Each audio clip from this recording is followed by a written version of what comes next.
Hai semuanya, perkenalkan saya Ratu Cantika dan hari ini saya akan memandu kalian dalam perjalanan menarik untuk memahami dunia emosi, khususnya dari perspektif perkembangan.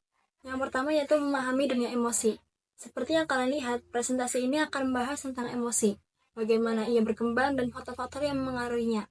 Semoga presentasi ini bermanfaat bagi kita semua. Kedua yaitu, mengapa sih emosi itu penting? Emosi teman-teman bukan hanya sekedar perasaan senang ataupun sedih. Emosi membentuk jati diri kita, cara kita berinteraksi, dan bagaimana kita menjalani hidup. Memahami perkembangan emosi, terutama pada anak-anak, sangat penting untuk menciptakan lingkungan yang suportif dan efektif bagi mereka untuk tumbuh kembang. Yang ketiga yaitu memahami emosi lebih dari sekedar perasaan. Emosi itu kompleks, ia bukan hanya perasaan semata. Perhatikan poin-poin penting ini. Aspek kognitif, bagaimana kita berpikir tentang suatu situasi, aspek afektif, perasaan yang kita rasakan, aspek fisiologis, perubahan fisik seperti detak jantung, dan aspek behavioral, bagaimana kita mengekspresikan emosi tersebut. Semua ini saling berkaitan. Selanjutnya, memahami mekanisme emosi. Ada banyak teori yang mencoba menjelaskan bagaimana sih emosi itu bekerja. Dua teori utama yang akan kita bahas adalah teori James Lange dan Spencer Singer. Yang pertama yaitu teori James Lange. Nih, sebatas. Bayangkan kamu sedang berjalan di hutan dan tiba-tiba melihat seekor anjing.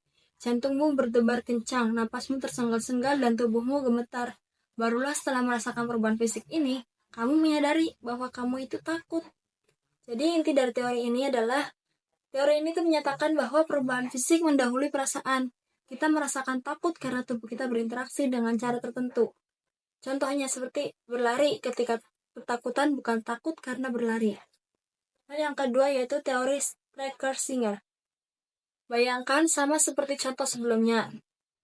Kamu melihat anjing, jantungmu berdebar kencang.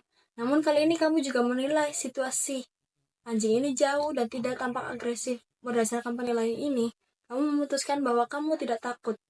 Intinya, teori ini berpendapat bahwa perubahan fisik saja tidak cukup. Kita perlu menginterpretasikan perubahan fisik tersebut berdasarkan konteks dan penilaian kognitif untuk merasakan emosi tersebut. Contoh lainnya yaitu, kamu misalkan berdebar kencang saat naik roller coaster, tetapi itu bukan ketakutan, melainkan kegembiraan, karena kalian bahagia. Nih, perbedaan kuncinya ada di bawahnya. James Lange, perubahan fisik sama dengan emosi.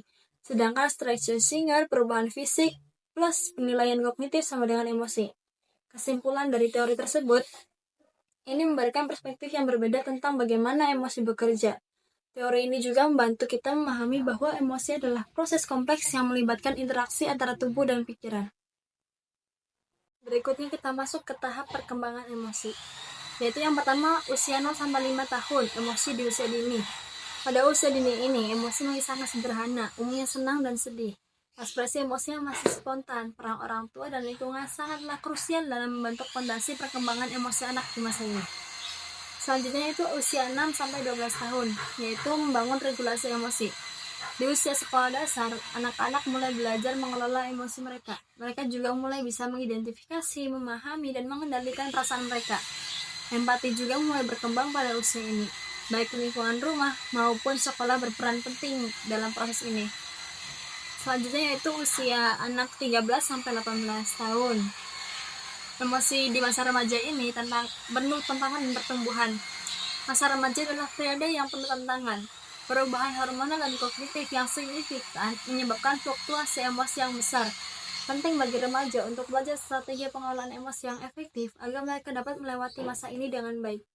Selanjutnya, kita masuk ke poin analisa masalah, yaitu yang pertama pengaruh biologis. Faktor biologis juga berperan penting, seperti genetika, temperamen bawaan, dan kondisi medis dapat memengaruhi cara kita merasakan dan mengekspresikan emosi. Selanjutnya yaitu pengaruh pengalaman dan pikiran. Pengalaman masa kanak-kanak, gaya pengasuhan, trauma, dan cara kita berpikir juga memengaruhi kemampuan kita dalam mengelola emosi. Bagaimana kita memproses pengalaman-pengalaman tersebut akan membentuk cara kita bereaksi terhadap emosi. Selanjutnya yaitu pengaruh lingkungan sosial. Lingkungan sosial kita juga sangatlah penting berpengaruh, seperti interaksi sosial, dukungan sosial, tekanan sosial, dan norma budaya yang membentuk cara kita mengekspresikan dan merespons emosi. Kesimpulan dari yang kita sudah pelajari di atas yaitu Memahami dunia emosi adalah kunci untuk mendukung perkembangan holistik individu. Intervensi dini dan pendekatan holistik sangat penting untuk kesejahteraan emosional seseorang. Baik, mungkin cukup bagi kita mempelajari hal-hal baru tentang emosi.